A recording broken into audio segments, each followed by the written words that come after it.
अस्सलाम वालेकुम वरहमतुल्लाह। Newton's laws of motion का एक डाउट हमसे पूछा गया कि कनेक्टिंग बॉडीज का क्वेश्चन कुछ समझ नहीं आ रहे तो आज हम डिस्कस करेंगे उस डाउट को क्लियर करने के लिए मोशन ऑफ कनेक्टिंग बॉडीज। तो मोशन ऑफ कनेक्टिंग बॉडीज में सबसे पहले टाइप देखना है motion of blocks in contact. तो बहुत सारे ब्लॉक हैं वो एक दूसरे के कांटेक्ट में होंगे, उनके अंदर का मोशन कैसे होगा, फोर्सेस कैसे अप्लाई होंगे, एक्सेलरेशन कितना होगा, इसके ताल्लुक से क्वेश्चन पूछे जाते हैं और ये न्यूटन्स लॉज ऑफ मोशन में कई मर्तबा पूछा जा चुका है, इंपॉर्टेंट पार्ट है। तो लेट कंसीडर, मैं आपको कुछ बेसिक बातें बताऊंगा। तो let consider there is a block, ये एक ब्लॉक है, इसका मास मान लेते हैं स्मॉल m1 और इसके कांटेक्ट में एक दूसरा ब्लॉक है जिसका मास मान लेते हैं स्मॉल m2। हमने ना इन दोनों ब्लॉक को एक ऐसे सरफेस पर रखा है जो कि फ्रिक्शनलेस है। अभी हम कंसीडर करेंगे कि द सरफेस इज फ्रिक्शनलेस, ये वो कोई अपोजिशन देने वाला है नहीं। कंसीडर करते हैं यहां से एक फोर्स अप्लाई की गई, एक बंदा है वो इस ब्लॉक को पुश करने की कोशिश कर रहा है, ये इस तरफ फोर्स अप्लाई कर रहा है, तो इसको हटाकर हम सीधा सीधा एक फोर्स अप्लाई कर लेंगे F। तो पूछा ये जाता है कि ब्लॉक में एक्सेलरेशन कितना होगा। ये दोनों सिस्टम है, जैसे आपने भी किया होगा, एक ब्लॉक उसके बाद दूसरा ब्लॉक, एक अलमीरा उसके बाजू कोई दूसरी चीज, दोनों को पुश करने की कोशिश की गई, तो एक्सेलरेशन कितना प्रोड्यूस हुआ होगा। और कई मर्तबा पूछता है कि इन दोनों बॉडीज के बीच में कितनी कांटेक्ट फोर्स प्रोड्यूस हुई होगी, वो हमको पता करना है। तो पहली बात ये है जो आपके जहन में बिठाना है कि जब फोर्स अप्लाई होगी तो एक्सेलरेशन प्रोड्यूस होने वाला है। करेक्ट, फोर्स अप्लाई हुई, एक्सेलरेशन प्रोड्यूस होने वाला है। अब सवाल ये है जब ये दोनों ब्लॉक का मास अलग अलग है तो क्या इन दोनों ब्लॉक के अंदर एक्सेलरेशन अलग अलग प्रोड्यूस होगा। क्योंकि देखो न्यूटन का सेकंड लॉ ये बताता है कि force is equal to mass into acceleration. अब जब दोनों ब्लॉक का मास अलग अलग है, फोर्स सेम है, तो क्या एक्सेलरेशन सेम होगा या अलग होगा, ये हमारे जहन में क्वेश्चन आता है। ये क्वेश्चन को हम बिल्कुल सिंपली आपको बताने की कोशिश करते हैं। एक बात बताओ, जब मैं यहां पर फोर्स अप्लाई करूंगा, मैंने यहां पर फोर्स अप्लाई कर ली, चाहे कितना भी मैग्नीट्यूड हो फोर्स का, अगर m1 वाला ब्लॉक, मैं रिपीट कर रहा हूं, अगर m1 वाला ब्लॉक 1 सेकंड में 1 मीटर आगे गया तो m2 मास वाला ब्लॉक 1 सेकंड में कितना आगे जाएगा। मैं रिपीट कर रहा हूं, 1 सेकंड में फोर्स अप्लाई करने के बाद m1 वाला ब्लॉक 1 मीटर आगे गया तो m2 वाला ब्लॉक भी 1 ही मीटर जाना चाहिए। मतलब जितना डिस्टेंस m1 ने 1 सेकंड में कवर किया, m2 भी उतना ही डिस्टेंस कवर करेगा, तभी तो दोनों कांटेक्ट में होंगे, वरना कांटेक्ट में कैसे होंगे। अगर 1 सेकंड में, उसके बाद वाले सेकंड में m1 वाला ब्लॉक 2 मीटर आगे जा रहा है तो m2 वाला ब्लॉक भी 2 मीटर ही आगे जाएगा। इसका मतलब 1 सेकंड में ट्रैवल किए जाने वाला डिस्टेंस m1 और m2 का सेम होना चाहिए। अगर सेम होगा तभी वो दोनों एक दूसरे के कांटेक्ट में होंगे, वरना कांटेक्ट में नहीं हो सकते हैं। जब दोनों का डिस्टेंस सेम है, सेम टाइम के अंदर वो चीज ट्रैवल हो रही है, तो उनकी वेलोसिटी सेम है। वेलोसिटी सेम है, यहाँ फोर्स अप्लाई हो रही है इसलिए वेलोसिटी चेंज हो रही होगी। न्यूटन का सेकंड लॉ ये बताता है कि अगर वेलोसिटी कांस्टेंट है, फर्स्ट लॉ के थ्रू हम ये समझ सकते हैं वेलोसिटी कांस्टेंट है तो फोर्स अप्लाई नहीं हो रही है। यहाँ पे फोर्स अप्लाई हो रही है, दैट मींस वेलोसिटी का चेंज होना चाहिए, एक्सेलरेशन होना चाहिए, इन शॉर्ट एक्सेलरेशन यूनिफॉर्म होना चाहिए। क्या ये बात आपके जहन में समाई। मैं क्या बताना चाह रहा हूँ, जितना डिस्टेंस 1 सेकंड में m1 ट्रैवल करेगा उतना ही डिस्टेंस m2 भी 1 सेकंड में ट्रैवल करेगा। That means acceleration of block m1 and m2 both is nothing but same, वो दोनों के एक्सेलरेशन सेम है। कंसीडर करते हैं ये दोनों ब्लॉक a एक्सेलरेशन से मूव कर रहे हैं। अब सवाल ये आता है एक्सेलरेशन का डायरेक्शन क्या होगा। ये तो बिल्कुल सीधी क्वेश्चन है, जो डायरेक्शन फोर्स का वही डायरेक्शन एक्सेलरेशन का, तो एक्सेलरेशन फोर्स के डायरेक्शन में होगा। यहाँ पर फोर्स इस डायरेक्शन में राइटवर्ड है तो एक्सेलरेशन भी राइटवर्ड डायरेक्शन में ही होगा। अब सवाल ये आता है इन दोनों ब्लॉक पर इंडिविजुअली कितने फोर्सेस अप्लाई होंगे। उसके लिए हमारे सामने एक कंसेप्ट आता है जिसे हम कहते हैं फ्री बॉडी डायग्राम बनाना। फ्री बॉडी डायग्राम जब भी आप किसी बॉडी की बनाएंगे तो उस पर एक्ट होने वाले फोर्सेस देखे जाएंगे, उससे किसी बॉडी पर क्या असर पड़ रहा है उसको हम निकले कर लेंगे। जैसे देखें, मैं अभी इस फ्लोर पर खड़ा हूं, जमीन पर मैं खड़ा हूं, तो हमने ये सीखा है न्यूटन लॉ के अंदर कि किसी भी बॉडी पर जो फोर्स एक्ट होती है बॉडी उसको फील करती है, वो दूसरी बॉडीज पर जो फोर्स लगा रही है उसको फील नहीं किया जाता। जैसे मैं अभी जमीन पर एक फोर्स लगा रहा हूं जिसे हम कहते हैं वेट, मुझे वो फोर्स फील नहीं हो रही। मुझे क्या फील हो रहा है, मुझे जमीन जो रिवर्स फोर्स अपने परपेंडिकुलर डायरेक्शन में दे रही है वो फोर्स मुझे फील हो रही है। इस वजह से एस्ट्रोनॉट अपने आप को वेटलेस फील करता है। क्या इसका मतलब ये है कि उसका कोई वेट नहीं है? नहीं, वेट तो है लेकिन नॉर्मल डायरेक्शन में कोई फोर्स नहीं है। तो बॉडी पर सिर्फ वो फोर्सेस इफेक्ट करते हैं जो उस पर एक्ट हो रहे हैं, उसकी वजह से दूसरों पर एक्ट होने वाले फोर्सेस फील नहीं किए जाते। तो यहाँ पे हम जब फ्री बॉडी डायग्राम बनाएंगे तो सिर्फ बॉडी पर एक्ट होने वाले फोर्सेस देखेंगे, बॉडी की वजह से दूसरों पर जो फोर्सेस एक्ट हो रहे हैं उसको देखा नहीं जाएगा। अब मैं अपने क्वेश्चन पर वापस आता हूँ। तो यहाँ पे क्या हुआ, m1 m2 दो ब्लॉक एक दूसरे के कांटेक्ट में है। जहां कांटेक्ट है वहां पर कांटेक्ट फोर्सेस है। इसका मतलब क्या है, m1 इस m2 पर एक फोर्स लगा रहा होगा और m2 रिवर्स m1 पर एक फोर्स लगा रहा होगा। एक बात बताएं, क्या ये जो कांटेक्ट वाले फोर्सेस हैं ये दोनों इक्वल होंगे? बिल्कुल इक्वल होंगे। जितनी फोर्स m1 m2 पर लगाएगा उतनी ही फोर्स m2 m1 पर लगाएगा। तो यहाँ पे कांटेक्ट फोर्स डेवलप होने वाली है। तो हम क्या करेंगे, अब एक फ्री बॉडी डायग्राम बनाने की कोशिश करेंगे। किसकी फ्री बॉडी डायग्राम बनाना है? तो पहले हम क्या करेंगे, इस m1 की फ्री बॉडी डायग्राम बना देंगे। तो जरा बताओ तो सही, इस m1 पर कितने फोर्सेस एक्ट कर रहे हैं? m1 पर कितने फोर्सेस एक्ट कर रहे हैं? तो सबसे पहले तो ये एक्सटर्नल फोर्स F, ये F फोर्स एक्ट कर रही है। इसकी वजह से ये राइटवर्ड डायरेक्शन में ये एक्सेलरेशन से मूव हो रहा है। करेक्ट है? अब जरा ध्यान दें, m1 ने m2 पर फोर्स लगाया जिसको हम कहेंगे F12, और सेम m2 ने m1 पर फोर्स लगाया जिसको हम कहेंगे F12। ये दोनों का मैग्नीट्यूड सेम होगा। ये जो फोर्स है ना, ये क्या है, ये एक्ट होने वाली है 1 से 2 पर, और ये जो फोर्स है ये एक्ट होने वाली है 2 से 1 पर। हमको बॉडी 1 पर एक्ट होने वाली फोर्स देखना है, मतलब ये वाली फोर्स। तो इस डायरेक्शन में एक फोर्स एक्ट हो रही है जिसको हम कहते हैं F12। हमने ये वाली फोर्स नहीं ली, m1 से m2 पर एक्ट होने वाली फोर्सेस नहीं ली। Free body diagram of m1 में वो फोर्स क्या में आएगी, वो फोर्स आएंगे m2 की फ्री बॉडी डायग्राम में। समझ आया? जब आप m1 का फ्री बॉडी डायग्राम बनाएंगे तो सिर्फ m1 पर एक्ट होने वाले फोर्सेस देखे जाएंगे, m1 दूसरों पर जो फोर्स एक्ट कर रहा है उसको नहीं देखा जाएगा। समझ आई बात? अगर मैं मेरी फ्री बॉडी डायग्राम बनाऊंगा तो मेरे ऊपर कितने फोर्सेस एक्ट हो रहे हैं वो देखूंगा, तो मुझ पर नॉर्मल रिएक्शन एक्ट हो रहा है, ये फ्री बॉडी डायग्राम में आएगा। मैं जो फोर्स एक्ट कर रहा हूं वो नहीं आएगा। यही तो होता है। हमको हमको हमको इस बात की बड़ी फिक्र होती है कि लोग हमारे साथ कैसा बिहेव कर रहे हैं। इससे बिल्कुल फर्क नहीं पड़ता कि हम लोगों के साथ कैसा बिहेव कर रहे हैं। तो यही फ्री बॉडी डायग्राम का कांसेप्ट है। वहां पर भी बॉडी को सिर्फ उन फोर्सेस से फर्क पड़ता है जो दूसरे उस पर लगा रहे हैं। वो दूसरों पर क्या लगा रहा है, जिस तरह हमको फर्क नहीं पड़ता उसको भी फर्क नहीं पड़ता है। तो ये फोर्स यहाँ पर कैलकुलेशन के अंदर आएगी। अब जरा ध्यान दें, बॉडी राइटवर्ड डायरेक्शन में ए एक्सेलरेशन से मूव कर रही है, मतलब ये वाली फोर्स ज्यादा है। अगर F12 ज्यादा होती, तो बॉडी लेफ्टवर्ड डायरेक्शन में मूव करती, लेकिन हमको पता है कि बॉडी का एक्सेलरेशन राइटवर्ड डायरेक्शन में, मतलब F फोर्स पर है। तो अगर हम रिजल्टेंट फोर्स निकालना चाहें तो राइटवर्ड डायरेक्शन की फोर्स ज्यादा है, इसलिए उसको पहले लेंगे।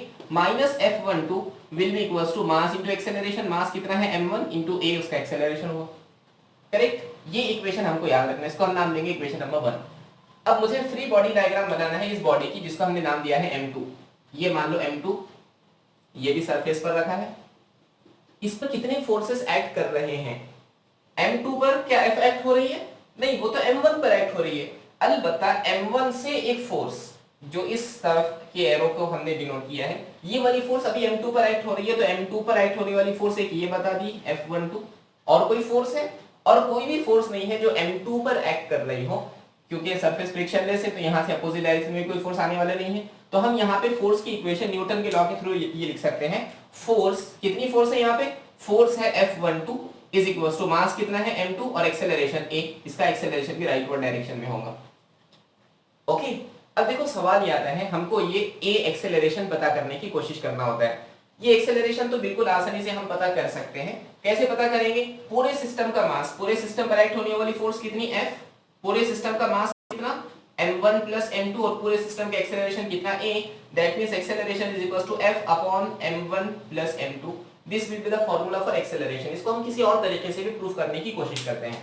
जरा ध्यान दें, यहाँ पे है F12, इस F12 की वैल्यू को उठाकर यहाँ रखते हैं। तो f माइनस F12 कितना है, m2 into a लिख सकते हैं ऐसा, is equals to m1 into a। ये माइनस वाला टर्म उधर चले जाकर प्लस हो जाएगा। That means f1 is equals to m1a plus m2a। a common निकाल लो, that means m1 plus m2। f that means acceleration is equals to f upon m1 plus m2।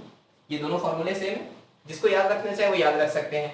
ये एक फॉर्मूला आपको याद रखना है, और आपको इक्वेशंस बनाना आना चाहिए कि किस तरह के इक्वेशंस बनेंगे। आप बाकी सारे कैलकुलेशन खुद बड़ी आसानी से कर सकते हैं।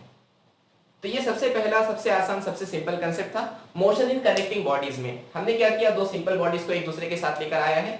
बड़ी बॉडी पर फोर्स अप्लाई किया, वो आपको फोर्स देगा, वो आपको बॉडीज का मास देगा, आपको पूछेगा कि एक्सेलरेशन कितना हुआ, या वो आपसे पूछ सकता है कि पहली बॉडी ने दूसरी बॉडी पर कितनी फोर्स लगाई। दैट मींस वो F12 के बारे में पूछ सकता है।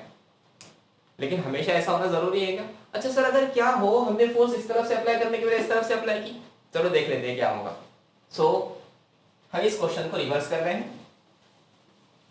इस टाइप के जो क्वेश्चंस आएंगे उसमें सबसे अहम आपको इक्वेशंस बनाने आना चाहिए। अगर आपको इक्वेशन बनाने आते हैं तो आपको सब कुछ आता है। हम इस फोर्स का डायरेक्शन बदल रहे हैं, फोर्स अब इस m2 पर एक्ट हो रही है, दिस इज f। तो सबसे पहले हम निकालेंगे एक्सेलरेशन। तो एक्सेलरेशन निकालने के लिए क्या, force divided by mass of the total system, that means m1 m2। इस तरह हमको एक्सेलरेशन निकल जाएगा। अब हम क्या करेंगे, फ्री बॉडी डायग्राम बनाने की कोशिश करेंगे। फ्री बॉडी डायग्राम आप कहीं से भी बनाना स्टार्ट कर सकते हैं, बेटर ये है किसी एक एंड से फ्री बॉडी डायग्राम बनाना शुरू की जाए। हम ना सबसे पहले इस m2 की फ्री बॉडी डायग्राम बनाएंगे। दिस सरफेस इज फ्रिक्शनलेस, ये फ्रिक्शनलेस सरफेस है। इस m2 की फ्री बॉडी डायग्राम हमको बनाना है, तो m2 और ये हमारा सरफेस जो कि फ्रिक्शनलेस है, यहां से फोर्स अप्लाई हुई। अब आप खुद हमको बताएंगे फोर्स इस तरफ एक्ट हुई है, मतलब एक्सेलरेशन भी लेफ्टवर्ड डायरेक्शन में है। m2 m1 के कांटेक्ट में है, मतलब यहाँ पे कांटेक्ट फोर्स आ रही होगी। जितनी फोर्स m2 m1 को लगा रहा होगा उतनी ही फोर्स m1 m2 को लगा रही होगी। That means this is f12 या f21, जो भी आपको लेना है। अब जरा ध्यान दो, m2 की फ्री बॉडी डायग्राम बनाना है तो हमको क्या लेना पड़ेगा, m2 पर एक्ट होने वाले फोर्सेस लेना पड़ेगा। अंडरस्टैंड, m2 पर एक्ट होने वाले फोर्सेस लेना पड़ेगा। m2 पर जो फोर्स एक्ट हो रही है m1 की तरफ से, वो इस डायरेक्शन में है। m1 m2 के इस तरफ पुश कर रहा है ना, तो ये फोर्स का नाम F12। एक्सेलरेशन किस तरफ है, लेफ्टवर्ड डायरेक्शन में। अब इक्वेशन बनाना है। अब एक्सेलरेशन लेफ्टवर्ड डायरेक्शन में है, मतलब ये फोर्स ज्यादा। अगर एक्सेलरेशन राइटवर्ड डायरेक्शन में होता तो ये फोर्स ज्यादा होता। एक्सेलरेशन चूंकि लेफ्टवर्ड डायरेक्शन में है और ये फोर्स भी लेफ्टवर्ड डायरेक्शन में, that means F minus rightward direction की force F12 is equal to mass of the body m2 into a। ये हमारी पहली इक्वेशन बन चुकी है। समझ आया इक्वेशन कैसी बनी। हमने क्या किया, एक्सेलरेशन जिस डायरेक्शन में है उस डायरेक्शन की फोर्स को बड़ा माना, और बड़ी होगी तभी तो एक्सेलरेशन इस तरफ आ रहा होगा। उसमें से अपोजिट डायरेक्शन की फोर्स को माइनस किया, मास of the body into acceleration of the body. उसी तरह हमको अब फ्री बॉडी डायग्राम बनाना है m1 मास वाले की। जरा बताओ तो सही आप इसकी फ्री बॉडी डायग्राम कैसी बनेगी। क्या इस पर कोई फोर्स एक्ट हो रही है, ये बॉडी m2 के कांटेक्ट में है, मतलब m2 m1 पर एक कांटेक्ट फोर्स लगा रहा होगा राइटवर्ड डायरेक्शन में, that means F12 rightward direction में लग रहा होगा। देखो m2 m1 को राइटवर्ड डायरेक्शन में पुल करेगा और m1 m2 को इस तरफ पुश करेगा। ये F2 F12 m2 की तरफ से आने वाली फोर्स है। क्या कोई और फोर्स इस m2 पर लग रही है, कोई भी नहीं।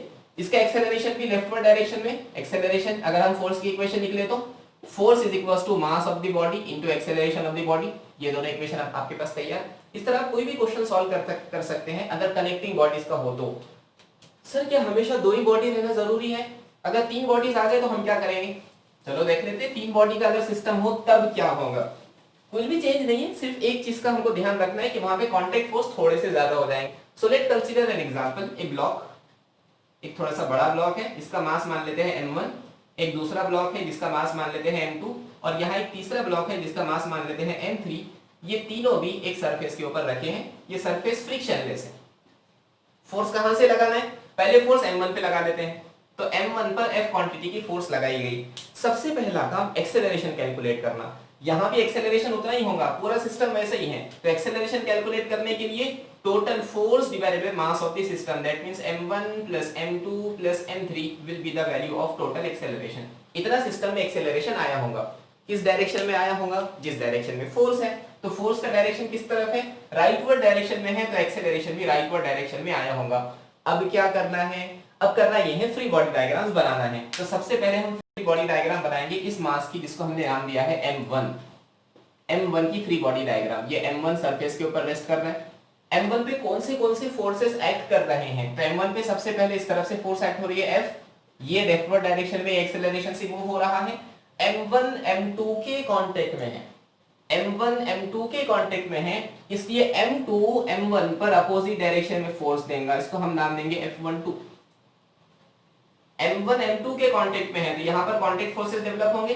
ये वो फोर्स है जो m2 की तरफ से m1 पर लगाई गई, और ये वो फोर्स है जो m1 की तरफ से m2 पर लगाई गई।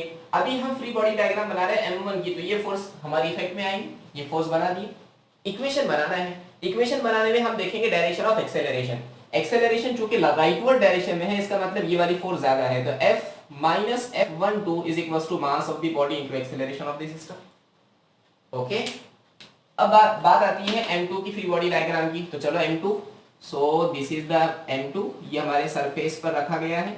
m2 पर कौन सी फोर्स एक्ट हो रही है, m2 m1 के कांटेक्ट में है, तो m1 m2 को एक फोर्स लगाएगा कांटेक्ट फोर्स, जिसको हमने F12 नाम दिया था। अब ये वाली फोर्स का कंपोनेंट m2 पर लग रहा है, इसलिए हम इसको यहां बता देंगे F12। उसी तरह m2 m3 के कांटेक्ट में है, तो यहाँ पे इस डायरेक्शन में एक फोर्स आएंगी जिसको हमने नाम देंगे F23, मतलब सेकेंड बॉडी पर थर्ड बॉडी की तरफ से एक्ट होने वाली फोर्स। यहाँ पे कांटेक्ट फोर्स डेवलप होगी ना, ये वो फोर्स है जो सेकेंड पर एक्ट हो रही है और ये वो फोर्स है जो थर्ड पर एक्ट हो रही है। अभी इसका काम नहीं है, अभी इसका काम है। ये F23 आ गया। M2 भी M1 की तरह राइटवर्ड डायरेक्शन में ही मूव करेगा एक्सेलरेशन के साथ। ओके, अगर ये राइटवर्ड डायरेक्शन में मूव कर रहा है, इसका मतलब F12 ज्यादा है। अगर F23 ज्यादा होता तो ये लेफ्टवर्ड डायरेक्शन में मूव करता है, इसलिए हम इसको F12 minus F23 is equal to mass of the body into acceleration of the system लिख सकते हैं, बिल्कुल लिख सकते हैं। अब बस लास्ट बॉडी बची है जिसको हमने नाम दिया है M3, तो ये M3 वही सरफेस जो कि फ्रिक्शनलेस है। M3 पर कितने फोर्सेस एक्ट हो रहे हैं? M3 सिर्फ एक बॉडी M2 के साथ कांटेक्ट में है, इसलिए M2 इसको इस तरफ फोर्स लगाएगा जिसको हमने डिनोट किया है F23 से। ये दोनों का मैग्नीट्यूड सेम होगा। और कोई फोर्स यहां लग रही है क्या? और कोई भी फोर्स नहीं है, ये राइटवर्ड डायरेक्शन में एक्सेलरेशन से मूव कर रहा है, तो हम लिख सकते हैं फोर्स तो एक ही है, that means F23 is equal to mass of the body into acceleration. ये तीन इक्वेशन हमारे पास अवेलेबल, और ये इक्वेशन से हम सिस्टम का एक्सेलरेशन कैलकुलेट करने की कोशिश करेंगे। अंडरस्टैंड? अच्छा, अगर 4 ब्लॉक हो जाए तो सर बच्चों का खेल खेल रहे हैं आप। 4 ब्लॉक हो जाए, 5 हो जाए, 10 हो जाए, कितने भी हो जाए, हम उसको सॉल्व करने के काबिल बन चुके हैं। कंसेप्ट हमको समझ आ गया कि चाहे क्वेश्चन कैसे भी आ जाओ। अच्छा, क्या हो अगर हम फोर्स को M1 की तरफ एक्ट करने के बजाय M3 की तरफ से एक्ट करें? देखते हैं क्या होगा। आई होप आप बहुत आसानी से उस सिस्टम को सॉल्व कर लेंगे। मैं थोड़ा फास्ट जाऊंगा अभी ताकि हमारा टाइम सेव हो। कंसेप्ट हमको समझ आ चुका है। यहाँ पे हमने फोर्स अप्लाई की। ओके, सिस्टम किस तरफ मूव होगा? लेफ्टवर्ड डायरेक्शन में ए एक्सेलरेशन से मूव होगा। सबसे पहले हम इस M3 की फ्री बॉडी डायग्राम बनाएंगे। उससे पहले एक्सेलरेशन कैलकुलेट कर लेते हैं। एक्सेलरेशन कितना होगा? Total force acting on the system divided by mass of the system, that means M1 plus M2 plus M3। कितना ही एक्सेलरेशन, चाहे उस तरफ से फोर्स हो चाहे इस तरफ से फोर्स हो, फोर्स के डायरेक्शन के बदलने की वजह से एक्सेलरेशन बदलने वाला नहीं है। M1 बॉडी की फ्री बॉडी डायग्राम, सॉरी सबसे पहले M3 की बनाते हैं। तो ये M3 ये सरफेस पर रेस्ट कर रहा है। M3 पर कितने फोर्स एक्ट हो रहे हैं? इस तरफ से F मैग्नीट्यूड की फोर्स। M3 M2 के कांटेक्ट में है, इसलिए M2 M3 पर फोर्स लगाएगा इस डायरेक्शन में, इसको हम नाम देंगे F23। और ये सिस्टम लेफ्टवर्ड डायरेक्शन में एक्सेलरेशन से जा रहा है, इसलिए फोर्स ये ज्यादा होंगी, तो F minus F23 is equal to mass of the body into acceleration. Okay, चलो दूसरा सिस्टम, इस M2 की फ्री बॉडी डायग्राम। ये M2 पर कितने कितने फोर्स एक्ट हो रहे हैं? M3 की तरफ से एक फोर्स एक्ट हो रही है, इसको हमने नाम दिया है F23। और M2 M1 के कांटेक्ट में है, तो M1 की तरफ से इस तरफ से फोर्स आ रही होंगी, इसको हमने नाम दिया F12। ये सिस्टम जा रहा है लेफ्टवर्ड डायरेक्शन में ए एक्सेलरेशन के साथ, तो इक्वेशन लिखना है तो कैसे लिखेंगे? लेफ्टवर्ड जा रहा है इसलिए F23 ज्यादा, F23 minus F12 is equal to mass of the system into acceleration. Okay, बस अब थर्ड बॉडी बची है M1, तो ये M1 सरफेस के ऊपर रखा हुआ है रेस्ट में। कितने फोर्सेस एक्ट हो रहे हैं? सिर्फ M1 एक बॉडी M2 के साथ कांटेक्ट में है, जो कि उसको लेफ्ट डायरेक्शन में फोर्स देगा। ये हुई फोर्स कहां से आने वाली? ये कहां से आने वाली फोर्स है? सेकंड बॉडी की तरफ से, इसलिए F12 नाम। सिस्टम भी मूव कर रहा है लेफ्टवर्ड डायरेक्शन में, इसलिए सिंपली लिख सकते हैं F12 is equal to mass of the body into acceleration. So this is the first equation, this is the second equation, this is the third equation and this one is the fourth equation. इन चारों में से कोई भी equation use करके हम required data calculate कर सकते हैं। अब बढ़ते हैं क्वेश्चन की तरफ ताकि हमको वो बातें आसानी से समझ। तो क्वेश्चन कुछ इस तरह से हैं। 3 blocks A, B and C of masses 4 kilogram, 2 kilogram, 1 kilogram. 3 blocks हैं, A, B और C उनको नाम दिया गया। A का वजन 4, B का 2, C का 1 किलोग्राम, इसलिए A को हम थोड़ा सा बड़ा बनाएंगे। सो this is the block A। उसके बाद ब्लॉक B, उसके बाद ब्लॉक C। A का वजन कितना है? 4 kg, B का कितना है? 2 kg और C का कितना है? 1 kg respectively are in contact with the frictionless surface. तो ये फ्रिक्शनलेस सरफेस के ऊपर कांटेक्ट में है। ओके, एज शोन फिगर दी हुई है, लेकिन हम बनाना भी सीख चुके हैं। If a force of 14 newton is applied on the 4 kilogram block, 4 kilogram block पर एक फोर्स अप्लाई की गई 14 न्यूटन की, then the contact force between A and B। तो A और B के बीच में जो कांटेक्ट फोर्स आएंगी, contact force between A B, ये हमको पता करने की कोशिश करना है। आपके जहन में सवाल आया होगा, सर ये तो बड़ा अच्छा है, आपने अभी तक हमको पढ़ाया राइटवर्ड डायरेक्शन के साथ, तो फोर्स का भी डायरेक्शन राइटवर्ड दे दिया। हालांकि क्वेश्चन में तो कोई मेंशन नहीं है ना कि फोर्स राइटवर्ड डायरेक्शन में ए ब्लॉक पर लग रही है। क्या हो अगर ये फोर्स लेफ्टवर्ड डायरेक्शन में लग जाए तो, मतलब ए ब्लॉक पर लेफ्टवर्ड डायरेक्शन में फोर्स लगे तो सिर्फ कोई ब्लॉक मूव ही नहीं होगा ना वैसा। अरे बाबा तीनों ब्लॉक एक दूसरे के कांटेक्ट में होना चाहिए, यहां से इस डायरेक्शन में फोर्स लगी तो कोई भी ब्लॉक मूव ही नहीं होगा, तो क्वेश्चन किस बात का फिर। अरे समझे इस बात को। इसलिए हमको इन कांटेक्ट में रखने के लिए फोर्स को लेफ्टवर्ड डायरेक्शन में ही लगाना पड़ेगा, उसके अलावा काम नहीं चलेगा। सो ये 4 किलोग्राम, ये बॉडी बी और ये 2 किलोग्राम। सॉल्व करने की कोशिश करते हैं। सबसे पहला काम free body diagram banana. A body की फ्री बॉडी डायग्राम बनाते हैं। सो दिस इज द ब्लॉक ए, ये ए ब्लॉक है, ये फ्रिक्शनलेस सरफेस पर रेस्ट कर रहा है। ए पर लगने वाले फोर्सेस इस तरफ से 14 न्यूटन की फोर्स लग रही है। ओके, दूसरा ए बी के कांटेक्ट में है तो बी ए पर इस तरफ से फोर्स लगा रहा होगा, this is the force A B जो हमको पता करना है। और ए का एक्सेलरेशन किस डायरेक्शन में होगा, जिस तरफ फोर्स है। फोर्स चूंकि राइटवर्ड डायरेक्शन में है इसलिए एक्सेलरेशन भी राइटवर्ड डायरेक्शन में ही हो रहा होगा। ये एक्सेलरेशन कैसे कैलकुलेट करें, ये एक्सेलरेशन कैलकुलेट करना बहुत आसान। हमको पता है कि फोर्स का फार्मूला मास इनटू एक्सेलरेशन होता है, इसलिए एक्सेलरेशन का फार्मूला क्या मिलेगा, total force divided by total mass of the system. Mass of the system कितना है, पहले वाले ब्लॉक का मास जिसको हमने नाम दिया था ma, दूसरे का मास जिसका नाम था mp, तीसरे का मास जिसका नाम था mc, सबको ऐड करके डिवाइड कर लो। टोटल एक्ट होने वाली फोर्स कितनी है, 14 न्यूटन एक्ट हो रही है। Mass on the mass of block A 4, mass of block B 2 और mass of block C 1, that means 14 divided by 4 2 6 7, that means 2 metres per second square का एक्सेलरेशन वहां प्रोड्यूस हुआ। ओके, अब यहाँ पे हम इसकी इक्वेशन लिखने की कोशिश करते हैं। राइटवर्ड डायरेक्शन में हमारी बॉडी मूव कर रही है। अगर राइटवर्ड डायरेक्शन में मूव कर रही है मतलब राइटवर्ड डायरेक्शन की फोर्स ज्यादा 14, इसका अपोज करने वाली कोई फोर्स है, ये लेफ्टवर्ड डायरेक्शन की फोर्स है जिसको हमने नाम दिया F A B is equals to mass of block A into acceleration. समझ गए बस जी।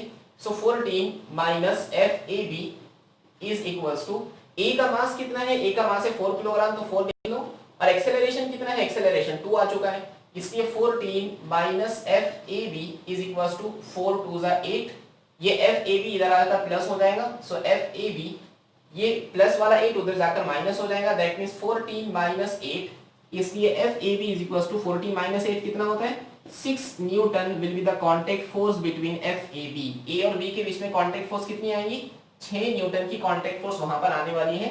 यहाँ पे हमारा क्वेश्चन कंप्लीट होता है। अलबत्ता हम इस कंसेप्ट को पूरा सीखने की कोशिश करेंगे। ये एक चीज तो हमारी सॉल्व हो गई, एक्सेलरेशन याद रखो 2 मीटर पर सेकंड स्क्वायर आया था। हम दूसरी एफबीटी बनाते हैं ब्लॉक बी की। यहाँ पे हमारा क्वेश्चन सॉल्व हो गया है, जितना क्वेश्चन में पूछा था हमने उतना कर लिया, ठीक है। बी की एफबीटी बनाते हैं, बी ए के कांटेक्ट में है इसलिए ए उसको इस तरफ पुश करेगा, this is F A B, और बी इस तरफ से सी के कांटेक्ट में है इसलिए सी उसको इस तरफ से फोर्स देगा जिसको हमने नाम दिया एफ बी सी, और ये राइटवर्ड डायरेक्शन में सिस्टम मूव करना है। देखो राइटवर्ड डायरेक्शन में मूव करना है ना। चलो इक्वेशन लिखते हैं इसकी। चूंकि राइटवर्ड डायरेक्शन में मूव कर रहा है इसलिए एफ ए बी बड़ा होना चाहिए, F A B minus F B C is equal to mass of block B into acceleration. Okay ठीक है, एफ ए बी की वैल्यू अवेलेबल है जी, 6 न्यूटन अवेलेबल है, minus F B C is equal to M B, mass of block B. Block B का mass कितना है, 2 kilogram, तो 2 लिख लो, और एक्सेलरेशन भी 2 मीटर पर सेकंड स्क्वायर आया था। बस 6 minus F B C is equal to 2 2 जा 4, ये माइनस वाला बी सी उधर जाकर प्लस वाला बी सी हो जाएगा, 6 प्लस 4 इधर आकर minus 4, that means force acting between block B and C is 2 newton. 2 newton की फोर्स ब्लॉक बी और सी के बीच में प्रेजेंट होगी। अब ना हम इसकी एफबीटी बनाते हैं ब्लॉक सी की। चलो जी, ये ब्लॉक सी रेस्ट कर रहा है। ब्लॉक सी इस तरफ से कांटेक्ट में है बी के, तो this will be the force acting BC. और कोई कांटेक्ट में है सी के, कोई भी नहीं, इसलिए कोई फोर्स आएंगे नहीं। ये इस डायरेक्शन में मूव कर रहा है, राइटवर्ड डायरेक्शन में, ए एक्सेलरेशन के साथ, तो इसको हम बस वेरीफाई करने के लिए कर रहे हैं। सो हम इक्वेशन लिख सकते हैं FBC equals to mass of C into acceleration. Acceleration यहां से कैलकुलेट करेंगे, एफबीसी की वैल्यू तो हमारे पास अवेलेबल है 2, mass of the block C 1 kilogram, acceleration A, that means acceleration is equals to 2 metre per second square, मतलब जो हमने पहले एक्सेलरेशन कैलकुलेट किया था वो सही था। इसलिए क्वेश्चन की एक ब्यूटी ये है कि आप लास्ट में अपने आंसर को वेरीफाई कर सकते हैं। अगर आपका एक्सेलरेशन 2 के अलावा कुछ और होता तो हम ये समझते हैं कि कहीं ना कहीं कैलकुलेशन के अंदर गड़बड़ हुई है। या तो एक्सेलरेशन ही गलत कैलकुलेट हुआ, या तो फोर्सेस, कांटेक्ट वाले फोर्सेस गलत आए, इस वजह से ये कैलकुलेशंस गलत हुए हैं। सो this is the very simple question जो न्यूटन्स लॉज ऑफ मोशन के अंदर पूछे जाते हैं। आई होप आपको ये ब्लॉक वाला क्वेश्चन समझ आया होगा, आपने इसको एंजॉय भी किया होगा। इसके बाद वाला जो क्वेश्चन है जिसके अंदर ब्लॉक के बीच में एक लिंक आ जाती है जिसमें टेंशन आता है, वो इंशाल्लाह हम नेक्स्ट लेक्चर में देखेंगे। ये लेक्चर मैंने खास तौर पर डाउट आने की वजह से बनाया है। अगर आपके भी जहन में किसी भी टॉपिक के ताल्लुक से कोई डाउट है तो प्लीज़ हमको कमेंट सेक्शन में बताएं, मुझे मेल करें या टेलीग्राम के ऊपर बताएं। मैं आपके डाउट क्लियर करने की कोशिश करूंगा इंशाल्लाह। अगर आपको ये लेक्चर पसंद आया है तो प्लीज़ हमको कमेंट सेक्शन में बताएं, आपके सवाल का मैं वेट कर रहा हूँ। हमसे जुड़े रहने के लिए हमारे चैनल को सब्सक्राइब करें, वीडियोज़ को लाइक करके शेयर करें। हम इंशाल्लाह जल्दी दोबारा मिलेंगे, तब तक के लिए फ़ी अमानिल्लाह। Thank you.